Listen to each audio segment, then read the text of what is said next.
Assalamualaikum warahmatullahi wabarakatuh. Baik, pada video pembelajaran kali ini kita akan membahas mengenai tahapan penerimaan pengadaan personil administrasi. Masih di bab 3 tentang personil administrasi.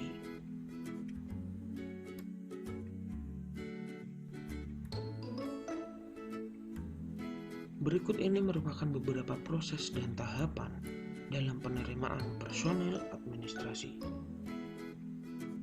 Untuk mendapatkan karyawan atau personil kantor yang handal, cakap, berdaya guna, dan berhasil guna, diperlukan beberapa proses dan tahapan-tahapan. Nah, tahapan yang pertama adalah analisis jabatan. Yang kedua adalah rekrutmen, dan yang ketiga adalah seleksi. Proses dan tahapan ini harus dilalui secara urut atau secara tersistematis.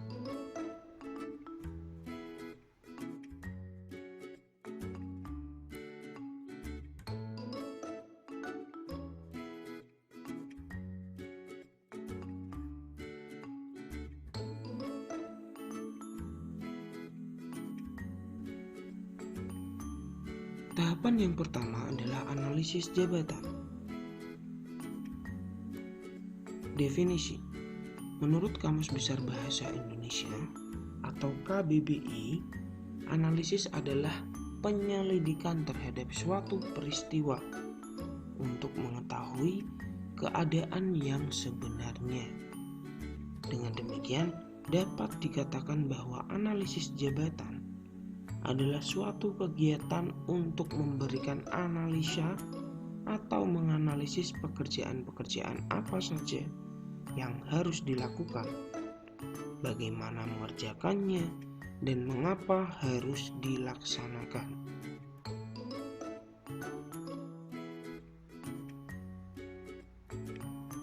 Analisis jabatan juga merupakan informasi tentang jabatan itu sendiri dan syarat-syarat yang diperlukan untuk dapat menduduki jabatan tersebut dengan baik. Dengan demikian, analisis jabatan akan memberikan gambaran tentang syarat-syarat yang dibutuhkan bagi setiap karyawan untuk menduduki jabatan tertentu. Misalkan untuk sekelas manajer harus memiliki kualifikasi yang baik. Misalkan sudah pernah menjadi seorang marketing selama 5 tahun bahkan mungkin 10 tahun, sehingga pengalaman dari seseorang ini yang melamar sebagai seorang manajer akan dapat dipertimbangkan. Berbeda dengan ketika orang melamar tanpa memiliki suatu pengalaman apapun dan melamar sebagai seorang manajer, itu resiko untuk tidak diterima sangat tinggi. Analisis jabatan diperlukan untuk mencari posisi karyawan atau personil administrasi sesuai dengan keahliannya masing-masing.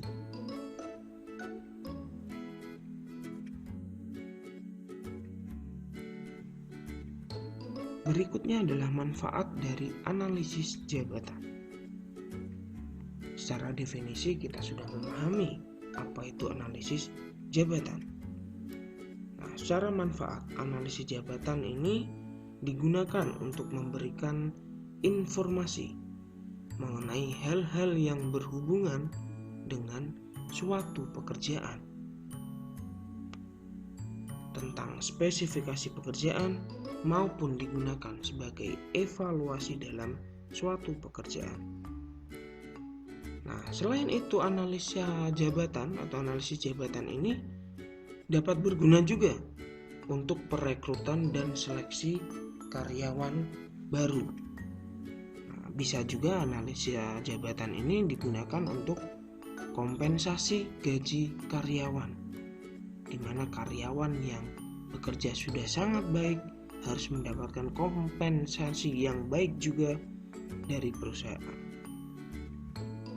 Lalu ada berguna juga sebagai untuk alat evaluasi jabatan, bagaimana kinerja seorang manajer atau seorang karyawan dalam perusahaan tersebut apakah sudah dalam kategori baik atau justru malah kategori yang kurang.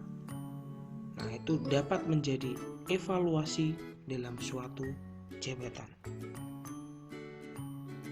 Selain itu, analisis jabatan juga dapat digunakan sebagai penilaian prestasi kerja karyawan. Jadi tidak hanya di sekolah, ternyata di dalam suatu perusahaan juga ada yang namanya prestasi kerja. Prestasi kerja ini digunakan untuk memotivasi karyawan. Tujuannya agar kinerjanya semakin baik dan dapat memajukan perusahaan.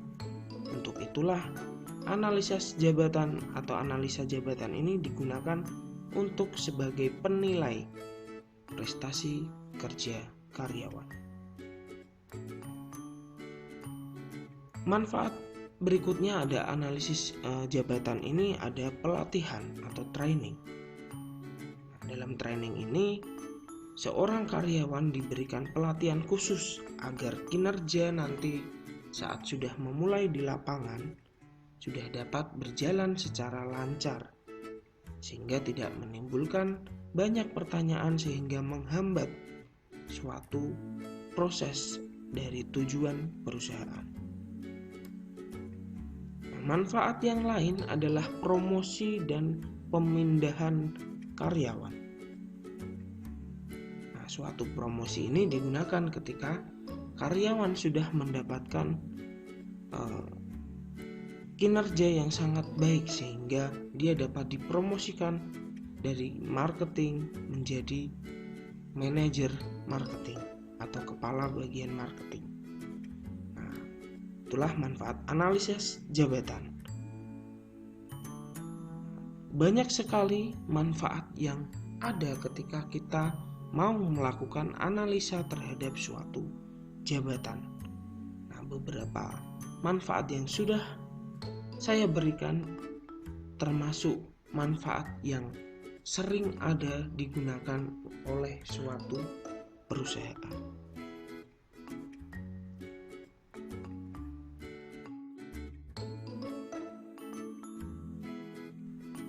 Tahapan yang kedua adalah rekrutmen.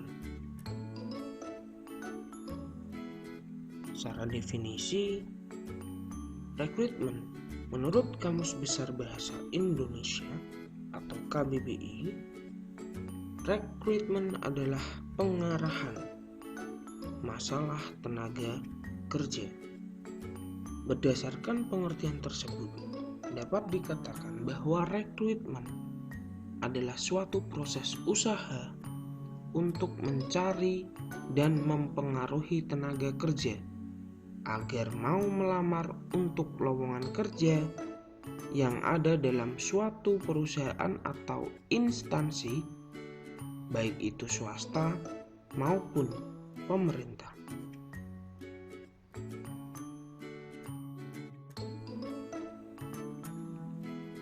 Setelah menetapkan karakteristik atau ciri-ciri personil atau karyawan yang dibutuhkan, maka perusahaan akan berusaha untuk mendapatkan personil yang dibutuhkan sesuai dengan kualitas dan kuantitas melalui proses rekrutmen.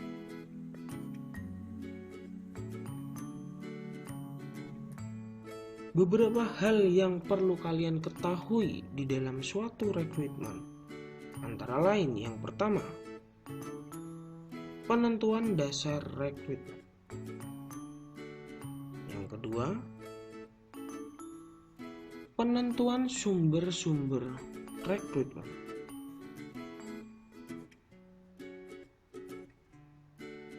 Yang ketiga, metode-metode rekrutmen. Yang keempat, kendala-kendala rekrutmen.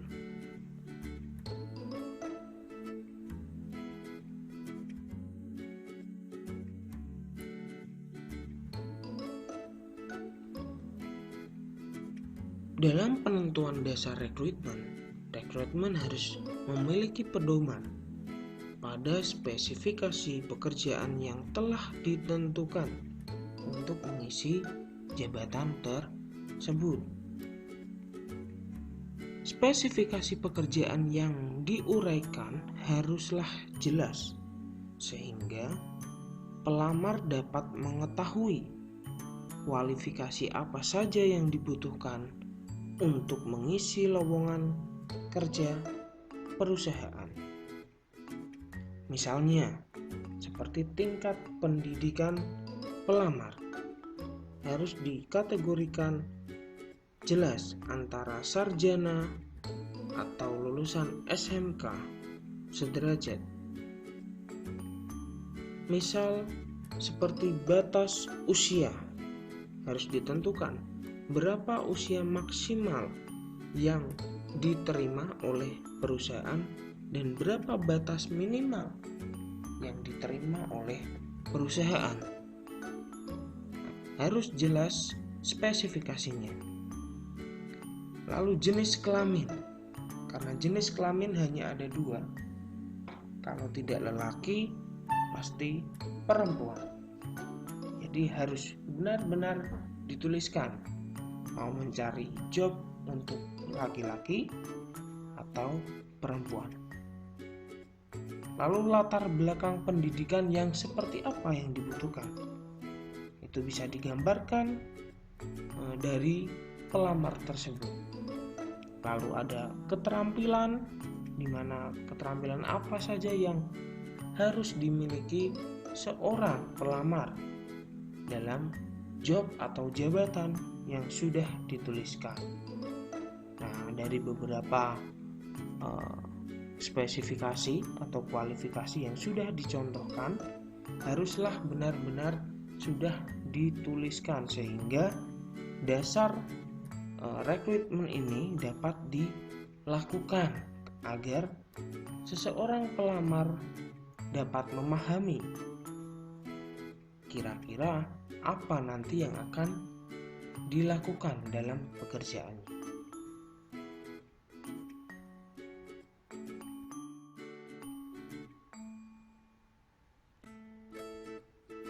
Berikutnya ada penentuan sumber-sumber rekrutmen.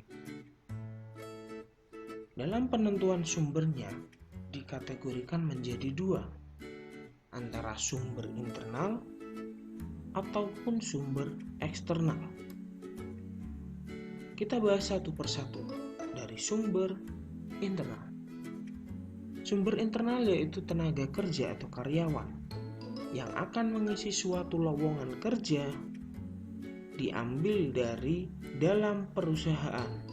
Artinya, karyawan yang sudah bekerja dalam suatu perusahaan dapat mengisi job atau jabatan yang sedang dicari oleh perusahaan dengan cara mutasi atau pemindahan karyawan. Tentunya harus memenuhi spesifikasi ke suatu bagian tertentu yang dibutuhkan oleh suatu perusahaan. Dalam sumber internal memiliki beberapa keunggulan. Antara lain yang pertama, meningkatkan kinerja dan kedisiplinan karyawan karena terdapat peluang untuk melakukan promosi. Nah, jadi ketika pengambilan rekrutmen dilakukan secara internal, ini akan secara langsung akan meningkatkan kinerja dan kedisiplinan karyawan, di mana direktur atau manajer akan melihat bagaimana suatu karyawan bekerja dengan baik, dengan kedisiplinan yang baik pula, sehingga nanti dapat diberikan jabatan promosi. Keunggulan yang kedua adalah loyalitas karyawan menjadi besar atau tinggi terhadap perusahaan. Jadi semakin loyal perusahaan terhadap karyawan, karyawan juga akan semakin loyal. Dan tujuannya untuk apa? Agar perusahaan dapat berkembang dan berjalan dengan lancar. Keunggulan yang ketiga, biaya rekrutmen dapat ditekan karena tidak perlu biaya untuk iklan, karena hanya sebatas di dalam suatu internal atau suatu perusahaan di dalamnya, tidak perlu memakai embel-embel iklan sampai keluar sehingga dapat menekan biaya. Keunggulan yang lain oleh sumber internal adalah waktu perekrutan relatif lebih singkat. Karena diadakan dalam suatu perusahaan, maka waktu yang dipergunakan pun relatif lebih singkat dibandingkan ketika harus mencari rekrutmen di tempat-tempat lain di luar perusahaan. Akan tetapi ketika suatu sumber internal ini memiliki keunggulan, tentunya memiliki suatu kelemahan. Nah, kelemahan sumber internal ini adalah kurang membuka kesempatan untuk angkatan kerja baru yang berada di luar perusahaan, di mana seharusnya ketika perusahaan lebih fair, nah harusnya perusahaan juga mencari karyawan di luar perusahaan, karena siapa tahu ternyata karyawan yang akan dicari di luar perusahaan bisa lebih kompetitif dari karyawan yang sudah ada di dalam internal perusahaan. Jadi kelemahan sumber internal ini memang kurang membuka kesempatan untuk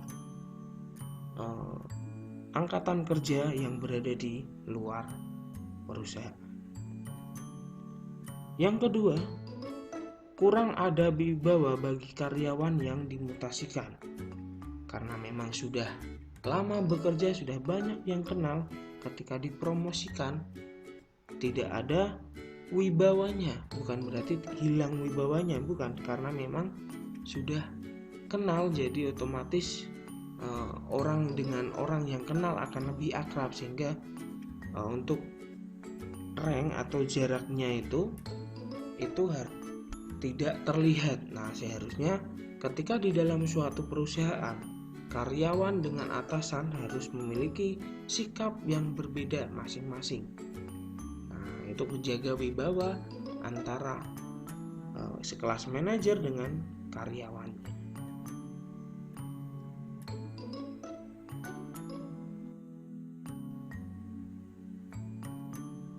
Sumber rekrutmen yang kedua adalah sumber eksternal. Kalau tadi internal di dalam suatu perusahaan, maka sumber eksternal berada di luar perusahaan. Sumber eksternal yaitu tenaga kerja yang akan mengisi suatu lowongan kerja yang diambil dari luar perusahaan. Jadi dalam hal ini pengambilan karyawan dilakukan di luar dari perusahaan, di mana banyak sekali cara untuk menyampaikan informasi ke seseorang pelamar. Nah, di mana pelamar dapat tahu lowongan kerja apa yang dibutuhkan melalui berbagai media. Nah, beberapa yang terjadi ketika sumber eksternal ini dipakai adalah pelamar akan datang sendiri menuju perusahaan, di mana dia akan melakukan pelamaran terhadap pekerjaan yang akan dilamarnya. Yang kedua, bisa melalui kantor dinas tenaga kerja, di mana biasanya perusahaan-perusahaan besar bekerja sama dengan dinas untuk memberikan informasi terhadap lowongan-lowongan apa saja yang dibutuhkan oleh suatu perusahaan. Selain kantor dinas, lembaga-lembaga pendidikan juga sama. Nah, ini terkait dengan BKK, Bursa Kerja Khusus, di mana di situ menampilkan lowongan-lowongan untuk bekerja para siswa yang akan mau lulus dari kelas 12. Nah, itu melalui lembaga-lembaga pendidikan. Ada juga dari pemuatan iklan. Jadi sumber eksternal ini ternyata banyak sekali. Dari pelamar datang sendiri mencari pekerjaan, melalui kantor dinas, melalui lembaga pendidikan, juga ada pemuatan iklan. Nah, ini yang sering terjadi seperti pamflet-pamflet yang ada di jalan raya. Nah, itu banyak sekali kalian juga pasti pernah menemukan iklan lowongan pekerjaan. Bisa diketahui lagi untuk sumber eksternal yang lain dari referensi atau rekan karyawan, di mana ada seorang karyawan di dalam suatu perusahaan yang memiliki teman ingin mencari pekerjaan, ternyata di kantornya ada lowongan. Nah, itu bisa menjadi referensi untuk pelamar. Nah, dan masih banyak lagi cara-cara menemukan lowongan pekerjaan yang akan dilalui oleh seorang pelamar nanti. Nah, ini terkait dengan sumber eksternal. Jadi rekrutmen yang dilakukan memang benar-benar di luar perusahaan. Jadi sumbernya itu banyak sekali. Nah, dari yang pertama pelamar datang sendiri, ada dari informasi dari kantor dinas, ada lembaga-lembaga pendidikan, dari iklan, referensi teman, dan masih banyak lagi sumber informasi yang dapat memberikan data atau informasi terhadap lowongan pekerjaan pada suatu perusahaan. Nah, sumber eksternal ini sama memiliki beberapa keunggulan. Antara lain, kewibawaan karyawan yang diterima relatif lebih baik. Hal ini bisa terjadi karena ketika ada orang yang baru, pasti akan lebih menghormati karyawan yang lama. Sehingga dalam hal ini kewibawaan karyawan lebih terjaga secara baik.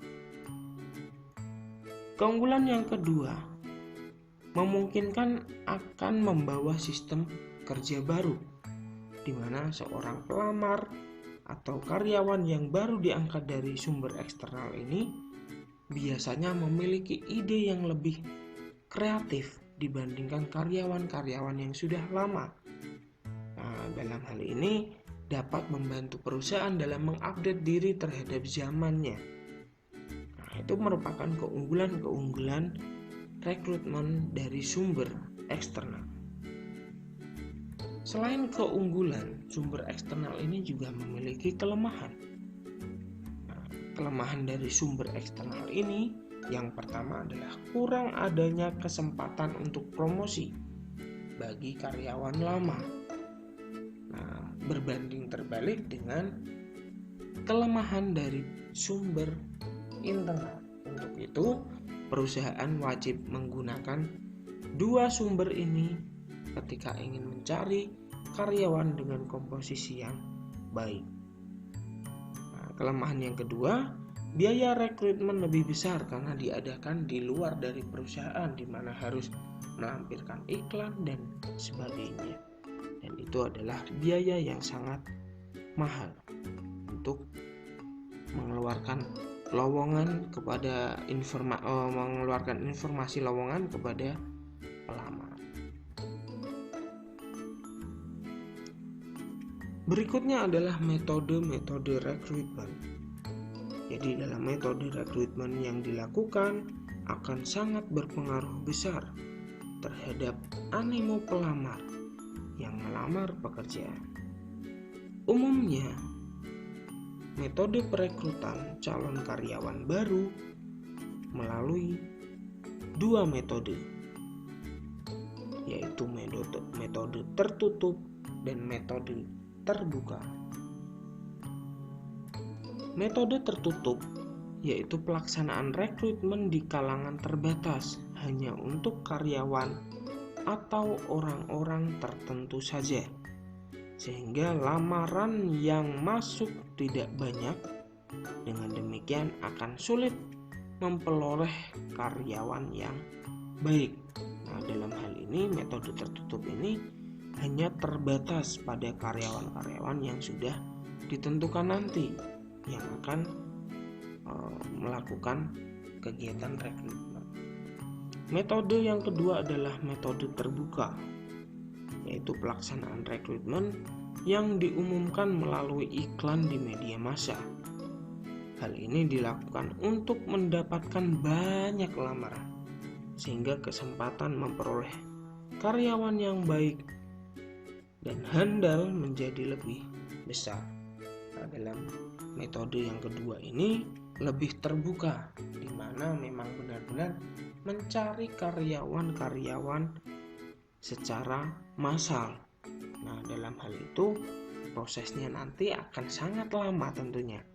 Karena ini sudah mencakup banyak karyawan, otomatis banyak waktu yang digunakan untuk rekrutmennya.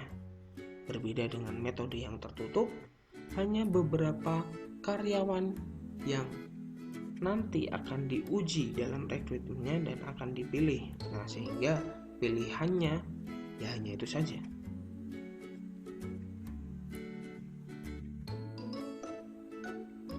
Yang berikutnya dalam rekrutmen adalah kendala-kendala dalam rekrutmen. Tentunya dalam proses rekrutmen pasti terjadi suatu kendala. Nah, kendala-kendala itu banyak sekali. Di sini saya akan menyebutkan beberapa saja. Dari yang pertama terkait kebijakan perusahaan, di mana kebijakan ini sangkut menyautnya dalam gaji atau kompensasi dan kesejahteraan.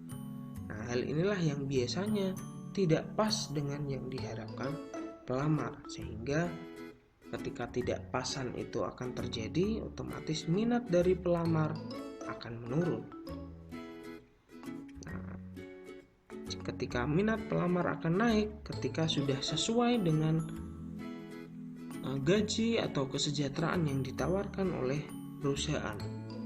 Nah, inilah kendala dalam kebijakan perusahaan, di mana mau tidak perusahaan memberikan gaji yang lumayan kepada karyawan yang belum tentu dapat memajukan perusahaannya.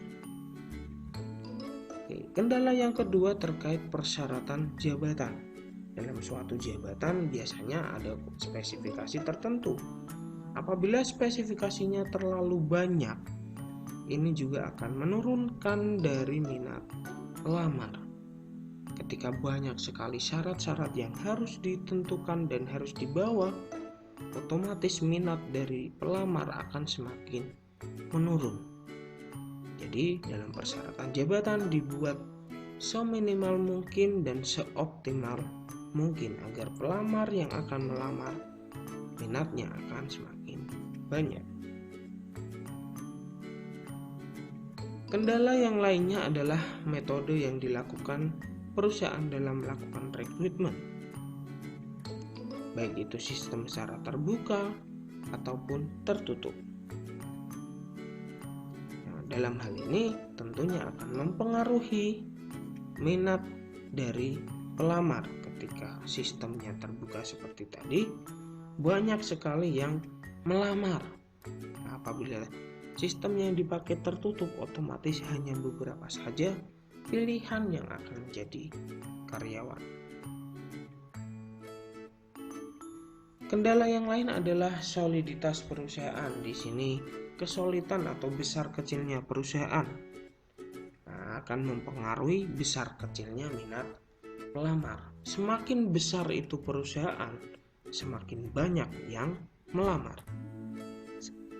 Tetapi semakin kecil suatu perusahaan, maka minat pelamarnya juga akan semakin kecil.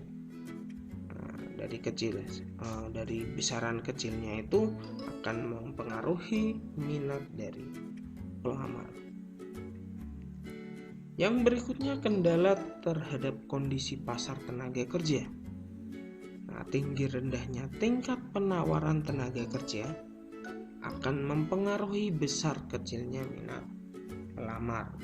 Nah, dalam hal ini kondisi pasar yang ada terkait tenaga kerja, nah itu dapat menjadi kendala ketika suatu pasar penawaran sedikit yang ingin melamar kerja, otomatis minat pelamarnya juga sedikit. Nah, yang berikutnya kendalanya adalah kondisi lingkungan eksternal. Nah, kondisi perekonomian baik dan dari pesaing banyak, maka pelamar akan sedikit. Tapi jika tingkat pertumbuhan ekonomi rendah, maka pelamar akan banyak. Hal ini dapat dilihat ketika terjadi banyaknya kasus PHK di Indonesia saat ini karena adanya COVID-19, sehingga banyak sekali perusahaan mungkin yang gulung tikar dan memberhentikan karyawannya. Nah, dalam hal ini ekonomi akan rendah karena banyak sekali orang yang menganggur.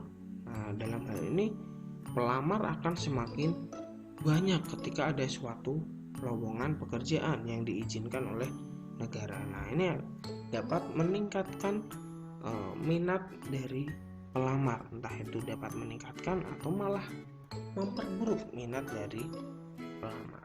Jadi kendala-kendala dalam rekrutmen ini ada banyak sekali. Dari yang pertama kebijakan perusahaan, ada yang kedua persyaratan jabatan, yang ketiga metode pelaksanaannya dalam rekrutmen, yang ketiga soliditas perusahaan, yang kelima kondisi pasar tenaga kerja, dan yang keenam kondisi lingkungan eksternal.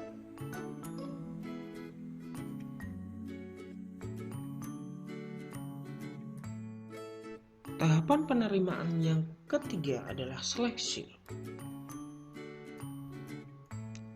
Seleksi menurut Kamus Besar Bahasa Indonesia atau KBBI, seleksi adalah pemilihan untuk mendapatkan yang terbaik melalui metode prosedur yang dipakai oleh bagian personalia.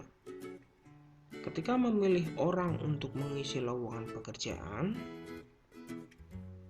harusnya bagian personalia sudah mempersiapkan dalam proses seleksi.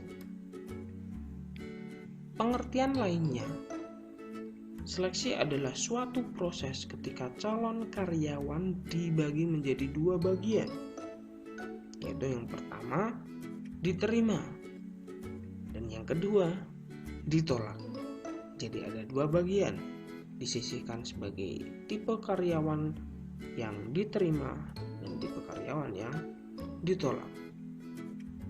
Definisi yang lain menurut Melayu Hasibuan dalam bahan ajarnya atau dalam bukunya Manajemen Sumber Daya Manusia, seleksi adalah suatu kegiatan pemilihan dan penentuan pelamar yang diterima atau ditolak untuk menjadi karyawan perusahaan.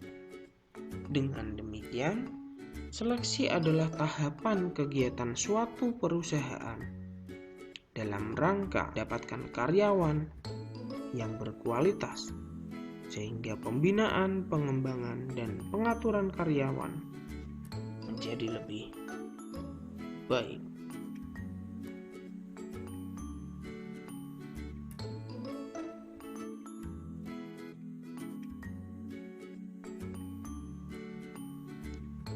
Di dalam seleksi, hal-hal yang perlu diperhatikan adalah yang pertama, dari proses seleksi. Proses seleksi ini diruntut, diawali dari penyaringan pelamar. Selanjutnya diadakan tes. Setelah tes, akan diambil beberapa orang untuk diwawancara secara awal. Nah, setelah diwawancarai, akan dievaluasi bagaimana latar belakangnya dan referensinya. Nah, setelah sudah terkait evaluasi dari wawancara awalnya, lalu diadakan wawancara lebih mendalam. Nah, setelah wawancaranya selesai, lalu akan dites kesehatan atau fisiknya, sehingga proses seleksi dapat diambil keputusannya. Kira-kira karyawan mana yang akan diterima dalam proses seleksinya.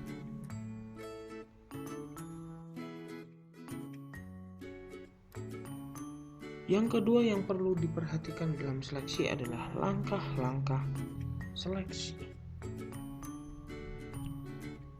Langkah-langkah seleksi personel administrasi yang pertama adalah seleksi administratif, di mana seleksi ini harus sesuai dengan kebutuhan dari lowongan yang ditawarkan.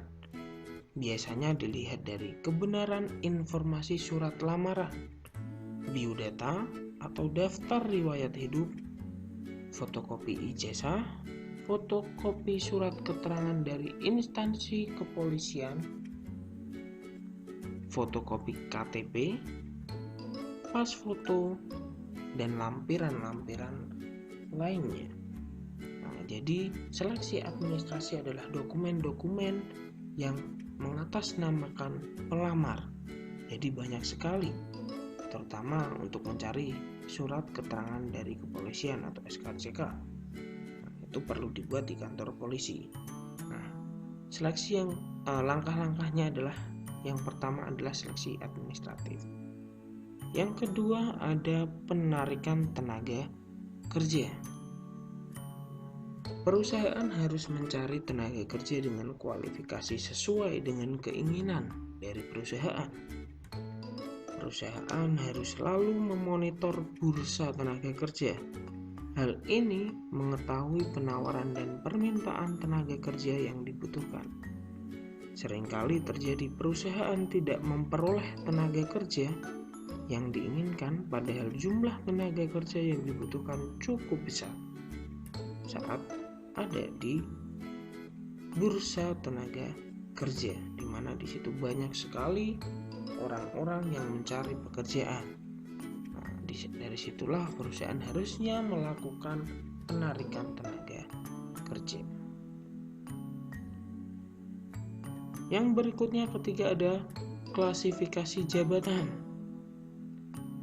Ini merupakan dasar seleksi untuk mendapatkan tenaga kerja yang sesuai dengan persyaratan yang telah ditetapkan untuk memegang suatu jabatan tertentu. Langkah berikutnya adalah tes dan wawancara. Sama seperti dalam prosesnya tadi, pasti akan mengalami yang namanya tes dan wawancara. Nah, tes ini merupakan bentuk seleksi lanjut bila calon karyawan tersebut telah memenuhi persyaratan administratif. Jadi, untuk menuju ke tes harus lolos dulu di bagian administratif.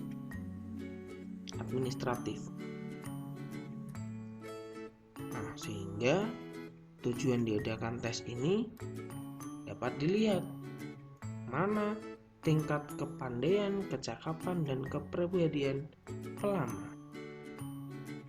Tes sendiri dapat digolongkan berbagai macam. Yang pertama ada tes individu, yaitu tes kemampuan yang dilakukan secara perorangan. Biasa dilakukan dengan praktek. Tes kelompok, yaitu kemampuan yang dilakukan secara bersama-sama. Biasanya dilakukan dengan praktek atau tertulis. Tes yang lain terkait intelligence, yaitu tes untuk mengetahui tingkat kecerdasan. Ada tes minat, interested, yaitu tes untuk mengetahui kepribadian pelamar. Tes bakat, tes mengukur bakat. Tes kesehatan, yaitu tes mengetahui kesehatan pelamar. Jadi tesnya itu banyak sekali variasinya, dan biasanya ini untuk kepala personalianya harus benar-benar paham terkait tes-tes yang akan dilakukan.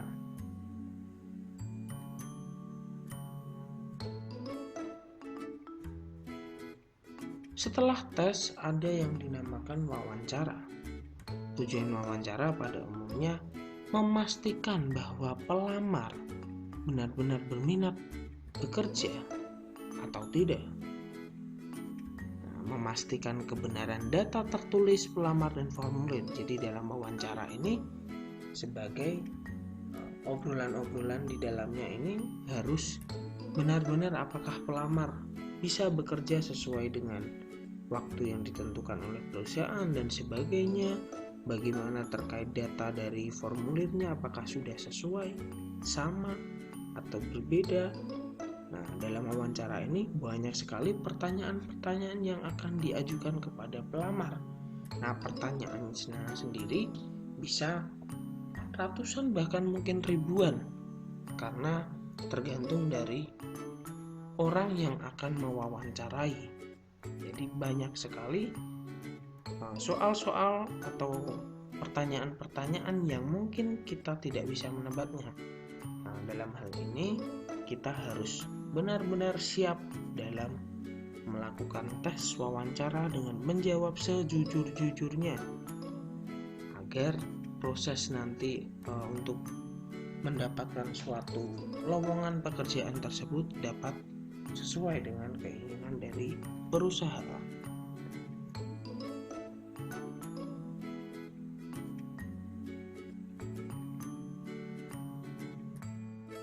Langkah yang kelima adalah penempatan personil kantor. Apabila seluruh proses seleksi tadi langkah-langkahnya sudah ditempuh, maka seorang telah diterima. Nah, pelamar tersebut memperoleh status sebagai seorang karyawan, kemudian ditentukan pada suatu jabatan atau bagian tertentu.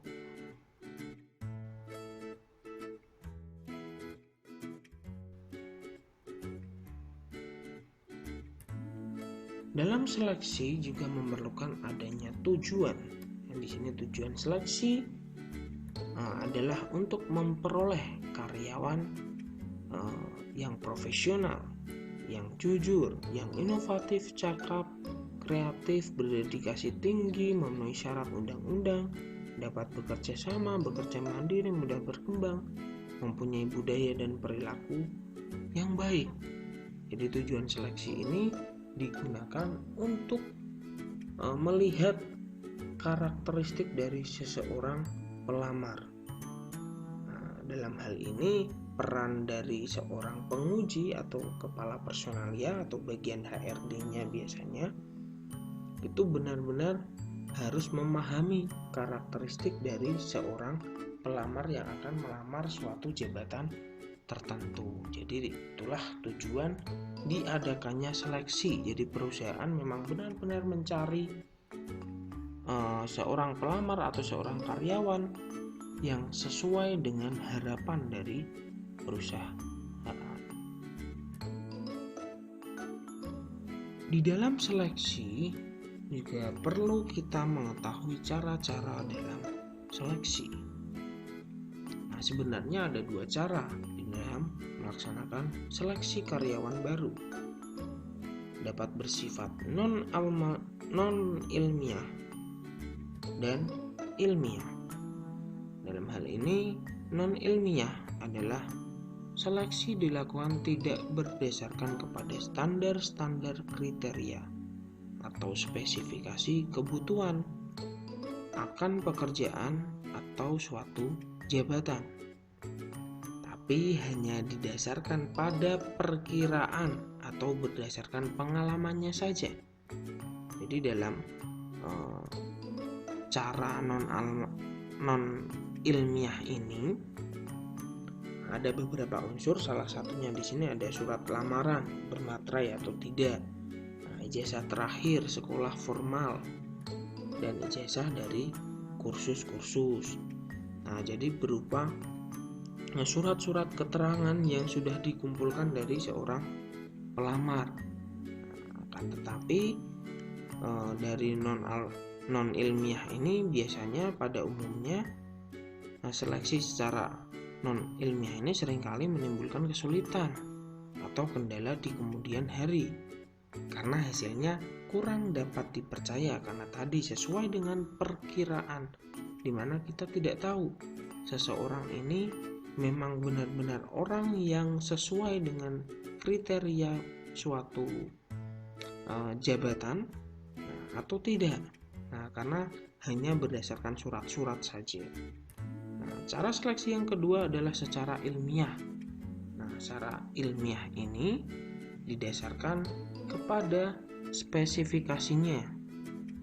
Jadi dalam hal ini unsur-unsurnya memang lebih berorientasi kepada kebutuhan nyata pada karyawan baru, berorientasi pada prestasi kerjanya, metode bekerjanya, bagaimana benar-benar dilihat.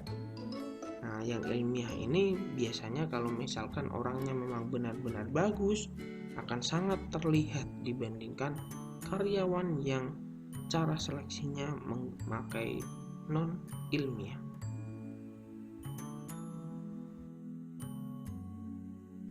Berikutnya adalah terkait seleksi adalah kualifikasi seleksi.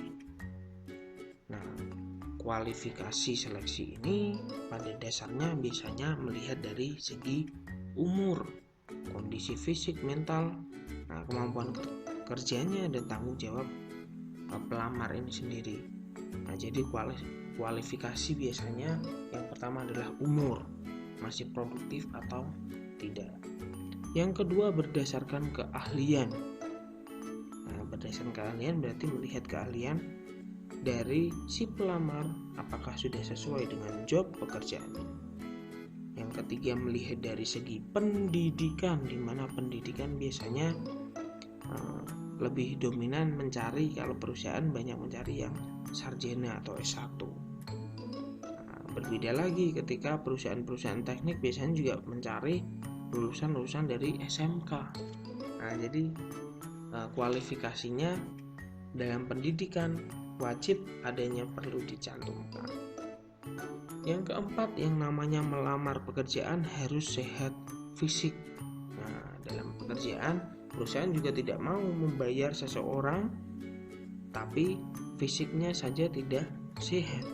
Nah, itu bakal merugikan perusahaan. Jadi kualifikasinya fisiknya harus sehat. Lalu jenis kelamin. Nah, ini tergantung dari perusahaan. Butuh seorang lelaki atau perempuan. Kalau misalkan dalam administrasi biasanya lebih terampil seseorang perempuan. Jadi banyak sekali sekretaris itu pasti perempuan. Ini tujuannya untuk apa? Karena memang dalam penyimpanan file dan sebagainya itu lebih terkoordinasi, lebih rapi dibandingkan dengan lelaki. Nah, kalau lelaki biasanya tugasnya dicari untuk di lapangan, itu biasa. Lalu dalam jenis kelamin adalah yang lain, yaitu bakat. Nah, bakat adalah berhubungan dengan kreativitas. Nah, kreativitas dalam mengembangkan dirinya. Jadi seorang pelamar itu kualifikasinya harus berbakat, dimana dia tidak hanya itu saja yang dia bisa, harus bisa lebih dari itu. Nah, itulah yang dinamakan berkembang dari segi bakat. Nah, lalu kualifikasi yang lain seperti tampang atau wajah. Nah, wajah ini biasanya untuk di pegawai bank ini biasanya sering dipakai. Nah, tampang atau wajah ini karena tujuannya untuk menarik. Kita pasti pernah mengunjungi suatu bank di mana kita melihat orang yang ada di teller itu pasti orangnya kalau tidak cantik ya ganteng. Nah, itu sudah pasti karena memang gunanya agar menarik. Nah, dalam menarik ini sehingga diharapkan nasabah-nasabahnya akan semangat dalam melakukan nabung ataupun pembiayaan. Nah, kualifikasi yang lain ada karakter seseorangnya. Yang ke-9 ada pengalaman kerja, ada kejujuran, kerjasama, kedisiplinan, inisiatif, dan kreatif. Jadi kualifikasinya memang banyak sekali, tergantung jobnya apa nanti yang akan dibuka. Nah, kualifikasinya banyak sekali, jadi berdasarkan perusahaan tinggal mau milih yang sesuai yang mana. Nah, ini adalah kualifikasi secara umum di mana perusahaan mencari berdasarkan kualifikasi tersebut. Yang terakhir dalam seleksi adalah tingkatan seleksi. Tingkatan seleksi dibagi menjadi 3, yaitu tingkat pertama, tingkat kedua, dan tingkat ketiga. Nah, di tingkat pertama biasanya mencakup semua tahapan seleksi sejak pembuatan surat lamaran sampai pelamar dinyatakan diterima. Nah, dari tingkatan yang pertama adalah tahapan-tahapan seleksi yang dari awal, dari seleksi administratif sampai dinyatakan diterima menjadi karyawan. Nah, setelah itu ada yang namanya seleksi tingkat kedua. Nah, seleksi tingkat kedua ini dilakukan pada calon karyawan yang statusnya masih percobaan. Kalau istilah lainnya seperti magang. Nah, magang ini berbeda-beda tergantung kebijakan dari perusahaan. Ada yang magangnya itu sekitar 3 bulan, ada yang 6 bulan, bahkan ada yang 1 tahun. Nah, dalam tingkatan kedua ini karyawan sedang dilihat bagaimana kinerja di dalam perusahaan, apakah sudah sesuai dengan target yang ditugaskan dari perusahaan atau belum.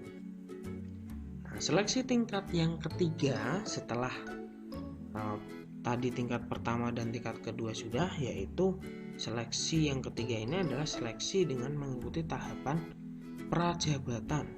Nah, di mana dalam tingkat ketiga ini karyawan yang sudah magang tadi sudah sesuai dengan yang diinginkan oleh perusahaan, maka karyawan yang sudah melewati tingkat kedua ini akan dijadikan menjadi karyawan tetap.